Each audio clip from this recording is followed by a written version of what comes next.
আমের পেটের আড়ালে বিহারে মদ পাচারের চেষ্টা ব্যর্থ করল মালদা জিআরপি। মালদা স্টেশন থেকে কয়েক হাজার টাকার বিদেশি মদ সহ পাকড়াও করলো এক পাচারকারীকে।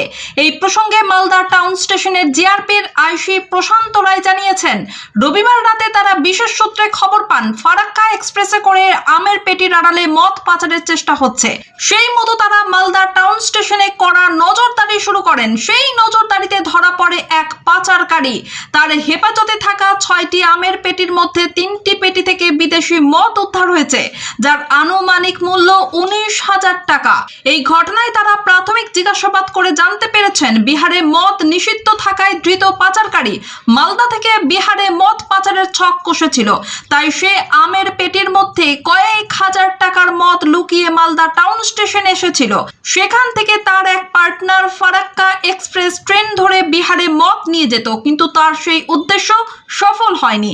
তার আগেই আমের পেটির আড়ালে মদ নিয়ে আসা পাচারকারী জিআরপির হাতে ধরা পড়ে যায়।